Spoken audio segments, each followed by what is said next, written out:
आज विश्व हिंदी अकादमी ने आयोजित किए हुए कार्यक्रम में उपस्थित सभी मान्यवर, जिसमें स्मिता ठाकरे जी भी होगी और संयोजक केशव राय जी भी होंगे और कई सारे लोग होंगे।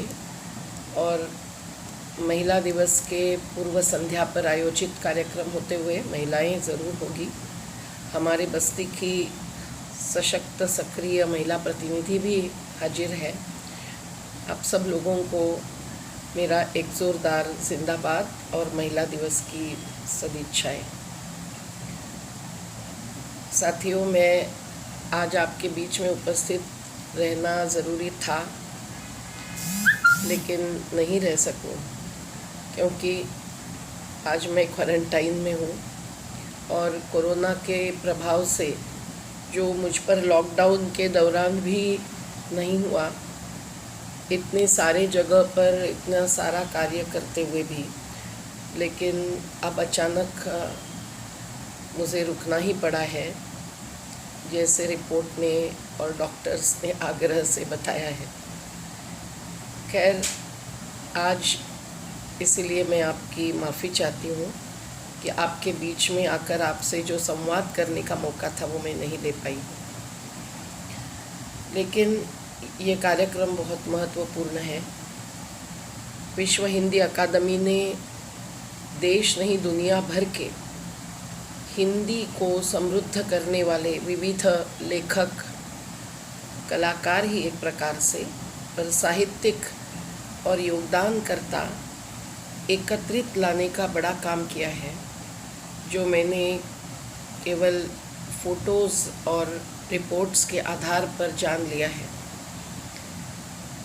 इस कार्य को जानते हुए मुझे याद आया जब मैं गई थी टोरिनो, इटाली का ये शहर जहाँ फियाट कंपनी के मोटर कंपनी है, इंडस्ट्री है। वहाँ मुझे मिला हिंदी विभाग। वहाँ के ट्रेड यूनियंस ने जो कार्यक्रम आयोजित किया था, वहाँ हिंदी बोलने वाले इटालियंस बहुत सारे मिल गए और वहाँ इस हिंदी भाषिक लोगों की एक सेना खड़ी की गई है। हिंदी पर वहाँ सतत सत्र और प्रशिक्षण चलने के कारण। तो ये बहुत ही अद्भुत बात उस समय लगी थी। और आज ये जानकर कि विश्व हिंदी अकादमी ने ऐसा तो बहुत सारे देशों से हिंदी भाषिक और हिंदी को अपनाने वाले लोग, जिसमें भारतीय और अन्य भी है, उनको एकत्रित लाने का और देश के पटल पर रखने का काम किया है, जो बहुत ही महत्वपूर्ण है। भाषा एक माध्यम केवल होती है, लेकिन हिंदी जो राष्ट्र भाषा होती है वो तो पूरे राष्ट्र को एकात्मता के साथ जोड़ने का काम करती है। अभी अभी दिल्ली के इर्द गिर्द में सीमाओं पर जो डेरा डालकर बैठे हैं, उन्हें पंजाबी कहा जाता है, हरियाणवी कहा जाता है, और वहाँ हर मंच पर, हर वक्तव्य में वाहे गुरु जी की खालसा, वाहे गुरु जी की फतेह, ये जब सुनाई देती है आवाज़, नारा, संकल्प भी, तब लगता है पंजाबी भी राष्ट्रभाषा बन गई है। तो ऐसा मराठी से लेकर गुजराती से लेकर तमिल और मलयालम तक हर भाषा को कहीं ना कहीं एक अलग सा अवकाश होना ज़रूरी होता है। लेकिन फिर भी हिंदी एक राष्ट्रभाषा इस विविधता और भाषाओं के साथ जुड़े रहे भारतवर्ष के लिए एक अहम बात है। और इसलिए केवल कानून से जो शासन कभी कभी लाकर हम पर एक प्रकार से थोपती भी है और एक प्रकार से नियमावली बनाकर हमें जोड़ती भी है, कहते हुए कि आपको ये चीज़ हिंदी में लिखनी पड़ेगी या राज्य की भाषा मराठी में लिखनी पड़ेगी। लेकिन हम देखते हैं कि केवल कानून से भाषा समृद्ध नहीं होती, भाषा का प्रचार भी नहीं होता। और इसलिए समाज के बीच में हिंदी जैसे भाषा का मुद्दा लेकर जाना, उसकी समृद्धि पेश करना और उसको अपनाने के लिए एक प्रकार से प्रमोशन करना, प्रोत्साहन देना, ये बहुत बड़ा काम अकादमी कर रही है, जिसको मैं सलाम करती हूँ। नहीं तो केवल विदेशी भाषाओं को अपनाकर हम लोग विदेशी सोच, विचार और जीवन प्रणाली के भी एक प्रकार से लक्ष्य बन जाते हैं, और वो ही हमारी ज़िंदगी के लिए एक भक्षक साबित होती है। हमारी जीवन प्रणाली बदलती है और हमारी एक स्वदेशी स्पर्श भावना ख़त्म करती है। और इसलिए ज़रूरी है कि भाषा भी महत्व का माध्यम मानी जाए और उसकी चुनौती स्वीकारी जाए। हमारी जीवन शालाएँ जो नंदुरबार ज़िले के या मध्य प्रदेश के अलीराजपुर ज़िले के, बड़वानी ज़िले के पहाड़ी पट्टी में आदिवासियों के बीच चलती है, वहाँ हम लोग हमारी शाला में मराठी के साथ साथ या हिंदी के साथ साथ पावरी, भिलारी भाषाओं का भी उपयोग करते हैं। उस आदिवासी भाषा में उनकी संस्कृति निपजती है, उपजती है और पलती है। और इसीलिए उन भाषाओं में कुछ किताबों का प्रकाशन भी हमने कर दिया है, जिसमें कि माइथोलॉजिकल स्टोरीज़ आदिवासियों की हम सिखाते हैं। वैसे ही क कुकड़ा, ख खाटलो, यानी जो चीज़ें परिसर में हैं, परिवेश में हैं, उन्हीं के आधार पर अल्फ़ाबेट्स यानी अक्षर की पहचान बच्चों को करते हैं, तो बच्चे जल्दी सीख जाते हैं इस अनुभव के साथ। खैर, आज महिला दिवस है और महिलाओं के लिए आज ये सम्मान का समारोह का कार्यक्रम बहुत महत्व का है। मेरे जैसे बहुत सारे सालों से कार्यरत महिला की बात अलग है। हम उन महिलाओं को चुनना ज़रूरी होता है जो लगातार सक्रिय रहती है। अपने परिवार को देखते देखते समाज को देखना, ये दोहरा कार्य करने में महिला लगी हुई होती है। दुनिया का स्टैटिस्टिक्स, आंकड़ा की जानकारी बताती है कि महिलाएं दुनिया का 2/3 काम करती हैं, लेकिन कमाई में उनका हिस्सा 10% भी नहीं होता है, और संपत्ति में तो 1 या 2%। ये जो चित्र है, ये गैर बराबरी दिखाता है स्त्री और पुरुषों के बीच की, और इसीलिए पुरुष प्रधान समाज महिलाओं का योगदान अगर नहीं समझता है तो अत्याचार और अन्याय बढ़ते जाते हैं।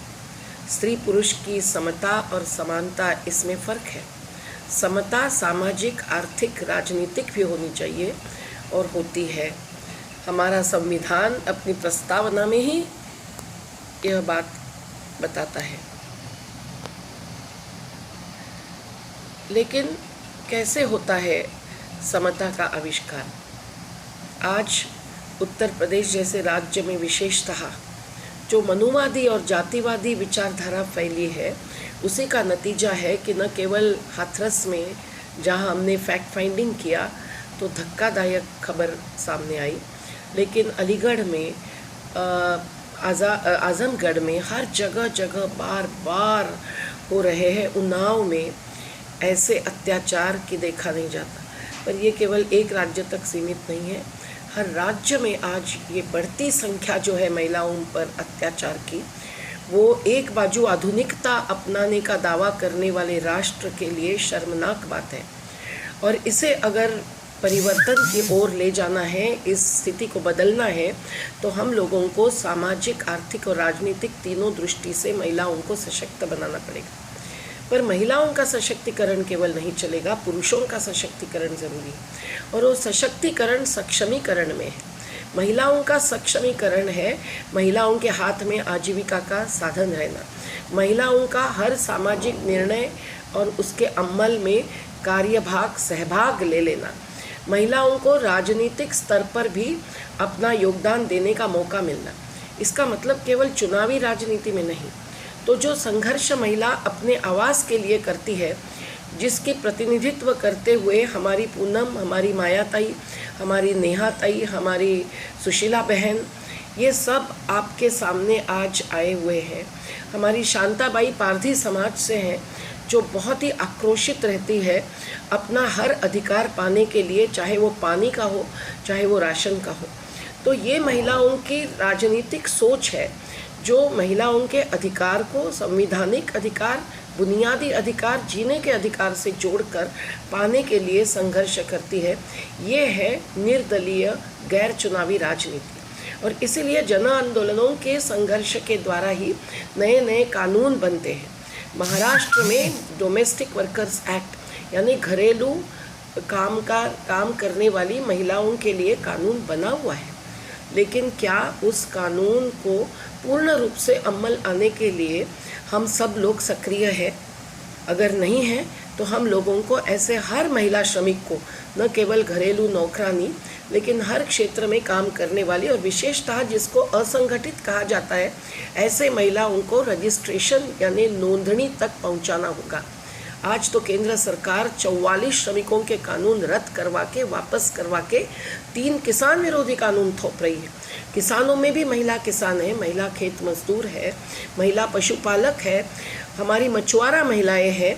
वो सब किसान की परिभाषा में हम लोग शामिल करते हुए संयुक्त किसान मोर्चा का हमारा संघर्ष जारी है। पर मैं कहूँगी कि केवल किसानों में ही नहीं, हर क्षेत्र में महिला जो योगदान देती है, अपने घरेलू काम में भी, परिवार का पालन पोषण करने का जन्म से लेकर अंत तक, उस सब के लिए महिलाओं को जो अधिकार चाहिए, जो अवकाश चाहिए, उसका आज हम लोगों ने संकल्प लेना चाहिए कि हम वो पाकर रहेंगे। उसके लिए हम संघर्ष भी करेंगे, पर संघर्ष के साथ साथ निर्माण भी बहुत महत्व का है। रोजगार मूलकता आज अर्थव्यवस्था में लाने की जब ज़रूरत है तो हम लोगों को समझना चाहिए कि वो तभी आएगी जब कॉटेज इंडस्ट्रीज़, गृहोद्योग, ग्रामोद्योग बढ़ेंगे।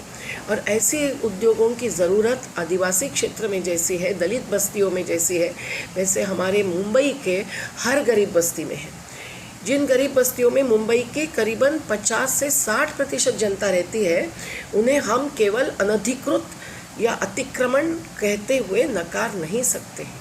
ये दुखद बात है कि मुंबई के विकास प्लान में, डेवलपमेंट प्लान में गरीब बस्तियों की जगह एक सफ़ेद गोला और खाली जगह दिखाया गया था, जिस पर हमने आक्रोश उठाया, आवाज़ उठाई, सवाल खड़ा किया।